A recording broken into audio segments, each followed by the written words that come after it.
Hollywood news report వీడియోకి మీకు స్వాగతం. హాలీవుడ్ బాక్స్ ఆఫీస్ తో పాటు చైనా బాక్స్ ఆఫీస్ నుండి కూడా ఈ రోజు మీరు తెలుసుకోవాల్సిన ఒక స్పెషల్ న్యూస్ తో పాటు హాలీవుడ్ అప్డేట్స్ తో పాటు రీసెంట్ గా చూసిన రివ్యూస్ లోని మిగిలిపోయినదైతే మాత్రం డ్యూన్ ప్రాఫెసీ మొత్తానికి కంప్లీట్ చేసేసాను. 2 ఎపిసోడ్స్ మిగిలిపోయాయి.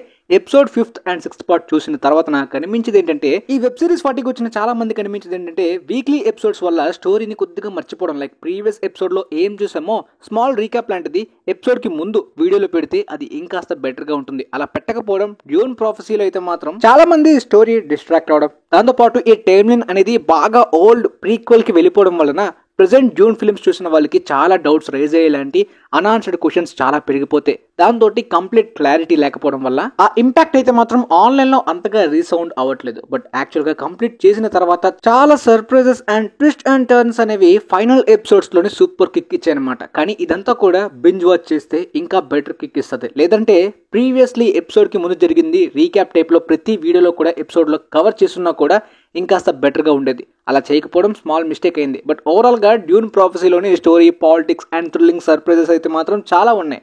అసలు సిస్టర్హుడ్ అనేది ఇంపీరియం మొత్తం వాళ్ళ చేతిలో ఉండేలాంటి పాలిటిక్స్ ప్లాన్స్ తోటి ఏ విధంగా ఎవాల్వ్ అయ్యారు, అసలు ఏ విధంగా స్టార్ట్ అయ్యారు, దాంతోపాటు వాళ్ళు ఫేస్ చేయబోయే ఒక బిగ్గెస్ట్ థ్రెట్ ఏంటి, థింకింగ్ మిషన్స్ ని డిఫీట్ చేసిన తర్వాత వాళ్ళు మళ్ళీ కొత్త థ్రెట్స్ లోని కొత్త పవర్స్ ని ఏ విధంగా ఫేస్ చేశారు, వాళ్ళ క్యారెక్టర్స్ కి ఆ పవర్స్ కి మొత్తం ఇంపీరియం కి ఉన్న కనెక్షన్ ఏంటి, ఫ్యూచర్నే మార్చగలిగే పొటెన్షియల్ ఉన్న వాళ్ళకే ఈ టైప్ ఆఫ్ థ్రెట్ రావడం ఏంటి, ఇలాంటి చాలా ఇంట్రెస్టింగ్ పాయింట్స్ అయితే మాత్రం ఈ సిరీస్లో బాగా ఇంట్రెస్టింగ్ డ్రామాని అండ్ క్యారెక్టర్స్ని కనెక్ట్ అయ్యే విధంగా డెవలప్ చేశారు. కాకపోతే ఈ గ్యాప్ రావడం అండ్ మధ్య మధ్యలో కొన్ని ఎపిసోడ్స్ అనేవి డౌన్ అయ్యేలాంటి రైటింగ్స్ కనిపించడం వలన క్యారెక్టర్ అండ్ స్టోరీ కనెక్షన్ చాలా మందికి ఆ రేంజ్ ఇంపాక్ట్ మిస్ అవుతుంది స్టార్టింగ్ ఎపిసోడ్స్ లో. సో ఫైనల్ ఎపిసోడ్ వచ్చేసరికి సాటిస్ఫైయింగ్ గా ఉంటుంది, కానీ చాలా డౌట్స్ అలానే మిగిలిపోతే బాగా ప్రీక్వల్ ఫ్లాష్ బ్యాక్ కి వెళ్ళిపోయారు కాబట్టి. సో ఓవరాల్ గా ఒక masterpiece range potential script ఉన్నప్పటికీ ఆ ప్రీక్వెల్ ని ఆ టైప్ లో యూజ్ చేసుకోలేదు అనే ఫీలింగ్ అయితే నాకు వచ్చిందనమాట. బట్ తక్కువ ఎపిసోడ్స్ లో కవర్ చేసి సీజన్ 2 కి వదిలిన క్లిఫ్ హ్యాంగర్ కూడా చాలా మంచి ఎక్స్పీరియన్స్ ఇచ్చింది. డెఫినెట్లీ మస్ట్ వాచ్ అని చెప్పొచ్చు. ఫైనల్ గా ఈ సీజన్ 1 కి నేను రేటింగ్ 8.25/10 అనమాట. ముఖ్యంగా ఆ final episode complete point of view ని చేంజ్ చేసింది అనమాట. అప్పటిదాకా నార్మల్ గా డీసెంట్ అనిపించింది, బట్ ఫైనల్ ఎపిసోడ్ మాత్రం కంప్లీట్ గా చేంజ్ చేసింది. అలానే your friendly neighbourhood spider man కూడా బాగుంది గైస్. ఫస్ట్ 2 ఎపిసోడ్స్ చూసాను, పర్సనలీ నాకైతే నచ్చింది. బట్ కంప్లీట్ గా సీజన్ 1 అంతా అయిన తర్వాత సపరేట్ రివ్యూ అయితే చేస్తాను అనమాట రేటింగ్ తో సహా. బట్ ప్రస్తుతానికి అయితే ఎంటర్టైనింగ్ గా ఉంది. స్టార్టింగ్ 2 ఎపిసోడ్స్ బాగున్నాయి, ఖచ్చితంగా ట్రై చేయొచ్చు. ఇక బాక్స్ ఆఫీస్ విషయానికి వస్తే 2025 స్టార్ట్ అయిపోయి రీసెంట్ గా రిలీజ్ అయిన స్మాల్ ఫిల్మ్స్ అన్ని కూడా జనవరి, ఫిబ్రవరి స్టార్టింగ్ మంత్ లో ఉంటాయి కాబట్టి ఇంకా అప్కమింగ్ గా క్యాప్టెన్ అమెరికా 4th పార్ట్ వచ్చే వరకు కొన్ని ఫిల్మ్స్ ఆడుతున్నప్పటికీ ఆల్రెడీ లాస్ట్ ఇయర్ ఫిల్మ్స్ ఇంకా పర్ఫామ్ చేస్తున్నాయి. గ్లాడియేటర్ 2 462 మిలియన్స్ తోటి ఫైనల్ రన్ ని కంప్లీట్ చేసుకుందనమాట. సో ప్రీవియస్ వీక్ కి ఈ వీక్ కి ఎక్స్ట్రా 2 మిలియన్స్ యాడ్ చేసుకుంది. ఇక వికెట్ కూడా ఇంకా థియేటర్స్ దగ్గర అదే విధంగా కంటిన్యూ అవుతుంది. మెయిన్ రీజన్ ఆస్కార్ కి నామినేట్ అయ్యాయి కాబట్టి ఈ ఫిల్మ్స్ స్క్రీన్స్ అయితే మాత్రం కొన్ని చోట్ల షోస్ పెరుగుతాయి అనమాట ఎక్స్ట్రా ఆడియన్స్ కోసం. ఆల్రెడీ వరల్డ్ వైడ్ గా 722 మిలియన్స్ తోటి బాక్స్ ఆఫీస్ బ్లాక్ బస్టర్ అయ్యి సీక్వెల్ కి కూడా మంచి హైప్ జనరేట్ చేసిన ఈ సినిమా ఎక్కువ హౌస్ హోల్డ్స్ ని కానీ వీడియో ఆన్ డిమాండ్ అండ్ ఓటీటీలో కూడా ఎర్న్ చేస్తే సీక్వెల్ కి చాలా గట్టి పొటెన్షియల్ ఉంది. ఇక తర్వాత మొవానా 2 అయితే మాత్రం ఫైనల్ రన్ ఆల్మోస్ట్ స్లో అయిపోయిందని చెప్పొచ్చు అనమాట. ఆల్మోస్ట్ చూడాల్సిన పాపులేషన్ ఫిల్మ్ ని చూసేసారనమాట. కాకపోతే ప్రీవియస్ గా రిలీజ్ అయ్యి ఆల్మోస్ట్ థియేటర్స్ నుండి వెళ్ళిపోయిన ఫిల్మ్స్ ఆస్కార్స్ కి నామినేట్ అయిన తర్వాత మళ్ళీ రిలీజ్ అవుతాయి కాబట్టి వాటి స్క్రీన్స్ ఇంక్రీజ్ అవుతాయి అండ్ న్యూ ఫిల్మ్స్ స్క్రీన్స్ కూడా ఇంక్రీజ్ అవుతాయి. సో మొవానా 2 యొక్క స్క్రీన్స్ ఆల్మోస్ట్ ఎత్తేయాల్సిందే. సో ఇప్పటిదాకా ప్రపంచవ్యాప్తంగా ఈ సినిమా $1.037 బిలియన్ ని కలెక్ట్ చేసి పెద్ద రికార్డ్ పెట్టినప్పటికీ స్టిల్ ఇది ఒక అండర్ పర్ఫార్మెన్స్ అని చెప్పుకోవచ్చు అనమాట. ఓపెనింగ్స్ కి ఈ రేంజ్ రన్ అయితే మాత్రం ఇంకా ఎక్కువగా ఎక్స్పెక్ట్ చేయొచ్చు. కాకపోతే చాలా ఫిల్మ్స్ వల్ల కాంపిటీషన్ వల్ల ఈ ఫిల్మ్ అంత లాంగ్ రన్ ని చూడలేకపోయింది. కానీ సర్ప్రైజింగ్ గా ఈ యానిమేటెడ్ రికార్డ్ ని ఇంకొక యానిమేటెడ్ దాటేస్తుంది. దాని గురించి మాట్లాడే ముందు ముఫాసా ద లయన్ కింగ్ ఇంకా థియేటర్స్ దగ్గర కంటిన్యూ అవుతుంది అండ్ ప్రీవియస్ వీక్ కి ఈ వీక్ కి కాస్త ఎక్స్ట్రా నెంబర్స్ కూడా యాడ్ చేసుకుంది. సో కంప్లీట్ ఫైనల్ రన్ అయితే మాత్రం ఒక రెస్పెక్టబుల్ నెంబర్స్ అయితే మాత్రం ఈ ఫిలిం యాడ్ చేసుకోగలిగింది. కంప్లీట్ గా దారుణం అనేలా కాకుండా ఇండియాలో కూడా అంత పెద్ద హైప్ లైక్ లయన్ కింగ్ అంత హైప్ లేనప్పటికీ డిస్నీ చేసిన ప్రమోషనల్ స్ట్రాటజీస్ ప్రకారం హిందీ వెర్షన్ లోని గట్టి కలెక్షన్స్ వచ్చాయి, తమిళ వెర్షన్ లో కూడా బాగా కలెక్షన్స్ వచ్చాయి. దాంతో ఇండియాలో అయితే మాత్రం లయన్ కింగ్ రేంజ్ లో పర్ఫామ్ చేయనప్పటికీ ఆ నెంబర్స్ ని మ్యాచ్ చేయగలిగింది ఎన్నో ఫిల్మ్స్ కాంపిటీషన్ ఉన్నప్పటికీ. ఇక వరల్డ్ వైడ్ గ్రాస్ లో కూడా ఈ సినిమా ఇంకా 30 మిలియన్స్ దాటి ఎక్స్ట్రాగా ఈ వీక్ న యాడ్ చేసుకోవడం అనేది స్టిల్ లాంగ్ రన్ దగ్గర కంటిన్యూ అవుతున్నట్టు క్లియర్ గా అర్థమవుతుంది. బట్ 700 మిలియన్స్ ని టచ్ చేయడం కాస్త కష్టమని చెప్పుకోవాలి. అప్కమింగ్ వీక్ లోని పెద్ద ఫిలిం ఉంది కాబట్టి మహా అయితే ఈ ఫిలిం ఫైనల్ రన్ లోని 675 మిలియన్స్ దగ్గర ఆగిపోయేలాగా ఉంది. స్టిల్ అది మంచి నెంబరే. ఇక సోనిక్ 3 తోటి క్లాష్ అయినప్పటికీ నార్త్ అమెరికాలోని క్లియర్ గా సోనిక్ 3 కి యునానిమస్ రివ్యూస్ అండ్ టాక్ రావడంతో ఓపెనింగ్ వీకెండ్ నుండి డామినేషన్ ని ముఫాసా దగ్గర చూపించింది. కానీ ఇంటర్నేషనల్ మార్కెట్స్ లోని ముఫాసా ద లయన్ కింగ్ ఉన్నంత బ్రాండ్ సోనిక్ లేకపోవడం గ్యాప్ అయితే వచ్చింది. కేవలం ఈ సినిమా 463 మిలియన్స్ కలెక్ట్ చేసినప్పటికీ ఫ్రాంచైజ్ లో బిగ్గెస్ట్ హిట్ ఇది. ఇక నోస్ఫెరాటు కూడా ఇంకొక 7 మిలియన్స్ ని ఈ వీక్ లోని యాడ్ చేసుకుంది. ఎందుకంటే ఆస్కార్స్ కి నామినేట్ అయిన తర్వాత కొన్ని ఇంటర్నేషనల్ మల్టీప్లెక్సెస్ లో అయితే మాత్రం స్క్రీన్స్ ఈ ఫిలిం కి పెరిగాయి. సో దాంతో ఫిలిం ఆల్రెడీ చాలా మంచి ప్రాఫిట్స్ అయితే ఎర్న్ చేసింది అనమాట. కేవలం లిమిటెడ్ రిలీజ్ తోటి 173 మిలియన్స్ ఈ ఫిలిం కలెక్ట్ చేయడం అంటే గ్రాండ్ రిలీజ్ అండ్ కాంపిటీషన్ లేకపోతే ఇంకా గట్టిగా ఆడేది. చైనా బాక్సర్స్ దగ్గర నెజా 2 అయితే మాత్రం అద్భుతమైన రికార్డ్స్ ని క్రియేట్ చేస్తుంది. ఆల్రెడీ మీరు చాలా ఆన్లైన్ పేజెస్ లోని దీని గురించి వినే ఉంటారు. నెజా 1 కూడా ఆల్మోస్ట్ 743 మిలియన్స్ ని కలెక్ట్ చేసి సెన్సేషన్ ని క్రియేట్ చేసింది. అవును, చైనా ఫిల్మ్స్ బాక్సర్స్ గురించి మీరు చాలా మందికి తెలియకపోవచ్చు, కానీ తెలిసిన వాళ్ళకైతే మాత్రం హాలీవుడ్ ని ఈజీగా కాంపిటేట్ చేయగలిగే ఇండస్ట్రీ అయితే చైనా అని చెప్పొచ్చు.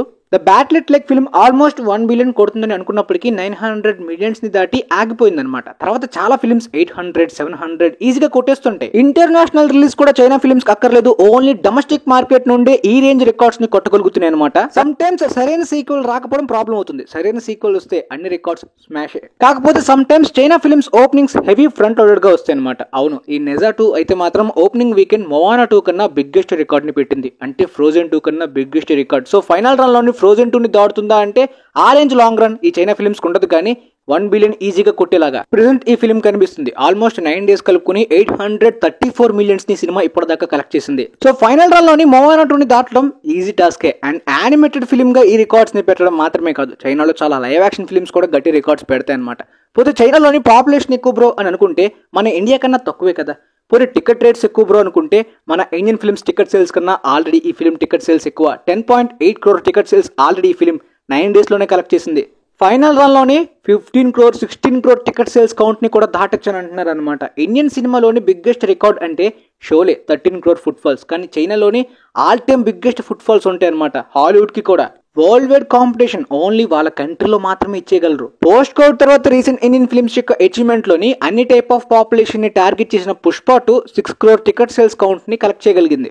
సో టికెట్ రేట్స్ తో కంపేర్ చేసుకునే అర్హత లేదు. తక్కువ టికెట్ రేట్స్ ఉంటేనే జనాలు చూడట్లేదు, మరి ఆ రేంజ్ టికెట్ రేట్స్ ఎక్స్పెన్సెస్ ఉంటే జనాలు చూస్తారా? అండ్ అన్ని type of population like poor, rich అందరికి టార్గెట్ చేసిన ఫిల్మ్స్ కి కూడా అదొక అచీవ్మెంట్ అయిపోతుంది రేర్ గా. ఇండియాలోని ఫిల్మ్స్ మోస్ట్ సెలబ్రేటెడ్ గా ఎక్కువగా సంబరాలు చేసుకుంటుంటాం, పేపర్లు జల్లుతూ ఉంటాం, హీరోస్ కి బానిసత్వం చేస్తుంటాం అనుకున్నప్పటికీ రియాలిటీ ఇది అని చాలా మందికి తెలియదు. ఆల్మోస్ట్ 148 crore పాపులేషన్ ఉన్న కంట్రీలో 6 crore టికెట్ సేల్స్ తగ్గడం చాలా రేర్ అయిపోయిందని. ఇక లేటెస్ట్ హాలీవుడ్ ఫిల్మ్స్ ఈ ఇయర్ బాక్సర్స్ లోని డెన్ ఆఫ్ థీవ్స్ పార్ట్ 2 అయితే మాత్రం 50 మిలియన్స్ దాటి కలెక్ట్ చేసింది. కంపానియన్ ఫిల్మ్ కి చాలా మంచి రివ్యూస్ వస్తున్నప్పటికీ ప్రస్తుతానికి నా దగ్గరలో అవైలబిలిటీ లేదు, నేను చూడలేకపోయాను. ప్రపంచవ్యాప్తంగా సినిమా 16 మిలియన్స్ ని కలెక్ట్ చేసింది. అండ్ డాగ్ మ్యాన్ కూడా ఓపెనింగ్ వీకెండ్ లోనే 44 మిలియన్స్ ని కలెక్ట్ చేసింది. సో ఈ year biggest Hollywood release captain America 4 ఈ నెక్స్ట్ వీక్ అవబోతుంది. ఇక అప్డేట్ విషయంలోని అనకొండా రీబూట్ ఈ డిసెంబర్ కి రిలీజ్ అవబోయే ఫిల్మ్ యొక్క కాస్టింగ్ తెలిపారు. చాలా సర్ప్రైజింగ్ గా ఉందన్నమాట. జాక్ బ్లాక్ అండ్ పాల్ రడ్ లాంటి యాక్టర్స్ మంచి ఫన్నీగా వీడియోనైతే మాత్రం అనౌన్స్ చేయడం, ఈ స్నేక్ గురించి మంచి కామెడీ అడ్వెంచర్ లాగా హారర్ డోస్ ని కూడా బ్యాలెన్స్ చేసే ఎంటర్టైనర్ లా ఉంది. అండ్ డానియలా మెల్చోర్ కూడా కాస్టింగ్ లో జాయిన్ అవడం సర్ప్రైజింగే. ఇక 2022లో వచ్చిన బార్బేరియన్ ఫిల్మ్ వీళ్ళు చాలా మంది చూసుండకపోవచ్చు, చూడకపోతే వెంటనే చూడండి. ఆ ఫిల్మ్ డైరెక్ట్ చేసిన జాక్ రీసెంట్ గా రెసిడెంట్ ఈవిల్ రీబూట్ డైరెక్షన్ లో కూడా జాయిన్ అయ్యారు అనమాట. రెసిడెంట్ ఈవిల్ ఫ్రాంచైజ్ ఆల్మోస్ట్ పని అయిపోయింది. ఇప్పటికే చాలా బ్యాడ్ ఫిల్మ్స్ తోటి కంప్లీట్ గా వీడియో గేమ్ ఫ్యాన్స్ కి కానీ కాన్సెప్ట్ ఫ్యాన్స్ కి డిసప్పాయింట్ చేశారు. బట్ ఈ రీబూట్ కాస్త హోప్ ఉంది. Main reason director barbarian film అయితే చాలా సర్ప్రైజింగ్ గా ఉంటుందన్నమాట. హారర్ టెన్స్ ని కానీ ఆ సెట్ పీసెస్ ని కానీ గ్రౌండెడ్ గా బాగా కనెక్ట్ చేయగలిగిన థ్రిల్ మూమెంట్స్ ఉంటాయి కాబట్టి ఈ ఫ్రాంచైజ్ ని రివైవ్ చేయగలిగే పొటెన్షియల్ ఆయనలో ఉంది. మేబీ రివైవ్ చేస్తారా లేదనేది చూడాలి. ఇక టెరిఫైర్ పార్ట్ 4 యొక్క స్క్రిప్టింగ్ స్టేజ్ స్టార్ట్ అయిందంట. స్క్రిప్ట్ రాయడం మొత్తం అంతా స్టార్ట్ అయిందంట. ఆల్రెడీ 3 parts ద్వారా డెలివర్ చేసిన దాని ప్రకారం ప్రతిసారి కూడా రిపిటేటివ్ అయిపోకూడదు, ఈసారి ఎక్స్ట్రా స్పెషల్ యూనిక్ డీలింగ్ ఉండాలని థర్డ్ పార్ట్ చూస్తున్నప్పుడు క్లియర్ గా అనిపించింది. సో 4th part అదే విధమైన సర్ప్రైజింగ్ గా ఉంటుంది. అండ్ క్లైమాక్స్ చాలా మంచి సాటిస్ఫైయింగ్ ఇస్తుందని చెప్పి డైరెక్టర్ చెప్తున్నారు. అంటే రాయకముందే ఆయనకు ఆ ఐడియా ఉందంట ఈ 4th part ఎండింగ్ ని అంత సాటిస్ఫైయింగ్ గా డిజైన్ చేద్దామని. దాంతోపాటు ఆర్ట్ ద క్లౌన్ యొక్క ఆర్జిన్ కూడా ఫిల్మ్ లో చూపించబోతున్నారంట. ఆ సూపర్ న్యాచురల్ థింగ్స్ ఏంటి, ఆ పవర్స్ ఏంటి, దాని గురించి కంప్లీట్ బ్యాక్ స్టోరీని చూపిస్తే ఇంకా మంచిగా ఎక్కివచ్చు. చూద్దాం మరి ఎలా ఉంటుందో. రేపు రిలీజ్ అవబోయే ఇంటర్స్టెల్లర్ ఇండియాలోని రీ రిలీజ్ బుకింగ్స్ లోని సెన్సేషన్ ని క్రియేట్ చేస్తుంది అనమాట. Day 1 almost all time record re release films కి. ఇక ఫైనల్ రన్ లో కూడా ఖచ్చితంగా ఆల్ టైమ్ రికార్డ్ ని ఫిల్మ్ ఇండియాలో పెట్టేస్తుంది. ఆ రేంజ్ హైప్ అయితే క్లియర్ గా కనిపించింది అనమాట. కల్ట్ ఫ్యాన్ బేస్ ఉంది. అప్పట్లోని టైటానిక్ కూడా 2014 టైంలోని 3D రీ రిలీజ్ అయినప్పుడు 18 crore కలెక్ట్ చేయడం కూడా ఇండియాలోని రీ రిలీజ్ లోని ఆల్ టైమ్ రికార్డ్. ఇప్పుడు ఇంటర్స్టెల్లర్ కూడా అలాంటి రికార్డ్ పెట్టబోతుంది. క్రిస్టఫర్ నోలన్ గారు కెమెరాన్ తర్వాత ఇండియాలో ఆయనకంటూ బిగ్గెస్ట్ బ్రాండ్ ని క్రియేట్ చేసుకున్నారు. ఓపెనింగ్ డేనా 8 crore నెట్ దాటి కలెక్ట్ చేసే పొటెన్షియల్ కనిపిస్తుంది బుకింగ్స్ ద్వారా. మొత్తం వీకెండ్ కలుపుకుని బుకింగ్స్ లోనే 2.5 lakhs టికెట్స్ ని సేల్ చేయడం 8 crore వర్త్. అది ఒక పెద్ద అచీవ్మెంట్ అని చెప్పుకోవచ్చు. చూద్దాం మరి ఫైనల్ రన్ లోని ఏ రేంజ్ రీ రిలీజ్ రికార్డ్స్ ని ఫిల్మ్ పెడుతుందా లేదనేది. తుంబాద్ని దాటడం అయితే ఫిక్స్. తుంబాదే ఆల్ టైమ్ రికార్డ్ లో ఉంది ఇండియాలోని రీ రిలీజ్ ఫిల్మ్స్ లోని. అండ్ ముఖ్యంగా మహారాష్ట్ర, బెంగళూరు నుండి ఫిల్మ్ కి ఎక్కువ కాంట్రిబ్యూషన్ దొరుకుతుంది బుకింగ్స్ లోని. ఇక స్ట్రేంజర్ థింగ్స్ సీజన్ 5 నుండి జేన్ హాపర్ మిస్సింగ్ అంటూ ఒక న్యూ టీజర్ ఆర్ట్ రివీల్ అయింది. నిజానికి ఈ టైం కి ఒక స్మాల్ టీజర్ గ్లిమ్స్ అయితే రెడీ చేసుకున్నారంట. ప్రమోట్ చేసుకుందాం సూపర్ బౌల్ ఈవెంట్ లోని. కానీ అవసరం లేదు. స్ట్రేంజర్ థింగ్స్ కి ఆల్రెడీ ఉండాల్సిన పాపులారిటీ ఉంది అండ్ ఉండాల్సిన డిమాండ్ కూడా ఈ సీజన్ 5 హైప్ అవుతుందన్నమాట. చాలా పాపులరే. స్పెషల్ గా మళ్ళీ ప్రమోట్ చేసుకోవాల్సిన అవసరం లేదు సూపర్ బౌల్ ఈవెంట్ లో. టైం కూడా చాలా ఎక్కువ ఉంది. అక్టోబర్, నవంబర్ లోనే రిలీజ్ అవబోతుంది కదా ఈ సీజన్ 5. ఇప్పటి నుండి ప్రమోషన్స్ కి మనీ ఎక్స్ట్రా కాస్ట్ వేస్ట్ అని చెప్పి నెట్ఫ్లిక్స్ కంప్లీట్ గా సూపర్ బౌల్ ఈవెంట్ లో పార్టిసిపేట్ చేయట్లేదు.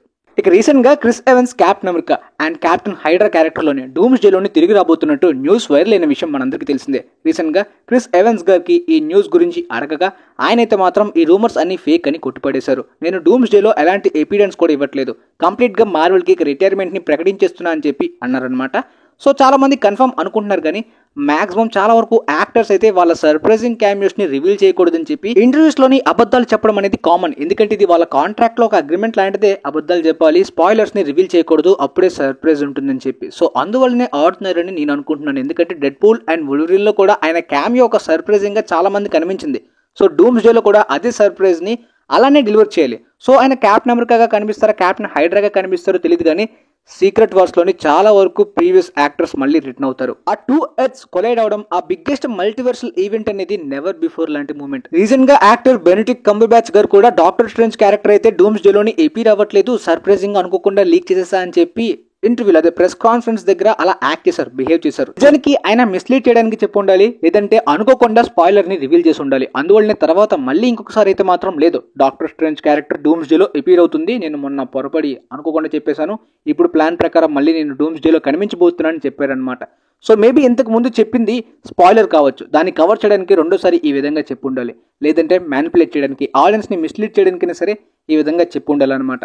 ఇక మెయిన్ గా రీసెంట్ గా సర్క్యులేట్ అవుతున్న న్యూస్ లోని జానథన్ మేజర్స్ క్యాంగ్ క్యారెక్టర్ లో తిరిగి రాబోతున్నాడని చెప్పి. ఈ న్యూస్ గురించి ఎప్పుడో మొన్ననే మీకు చెప్పాను.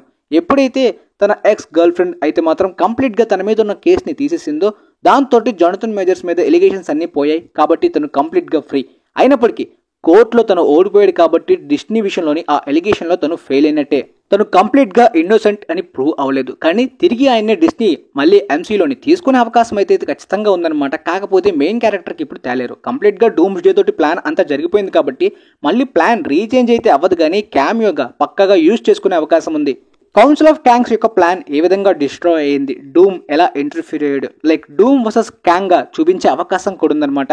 అండ్ బియాండర్ గురించి ఒక క్లారిటీతో కంప్లీట్ గా జానథన్ మేజర్స్ చాలా టాలెంటెడ్ కాబట్టి ఒక మంచి క్యామియో ఇచ్చి యూజ్ చేసుకోవచ్చు. అంతేగాని మళ్ళీ మెయిన్ బిగ్ విలన్ గా రాడు. సో ఇది ఆల్మోస్ట్ ఫిక్స్ అయిపోయినట్టే, క్యామియోగా యూజ్ చేసుకోవచ్చు. సో మొత్తానికి మీకైతే ఈ లేటెస్ట్ న్యూస్ అంతా క్లారిటీగా క్లియర్ గా అర్థమైందని అనుకుంటున్నాను. వీలైతే ఈ వీడియోని మీ ఫ్రెండ్స్ లోను వాళ్ళకి కూడా షేర్ చేయండి, మేబీ వాళ్ళకి కూడా యూజ్ అవ్వచ్చు అనుకుంటున్నాను. And thanks for watching guys.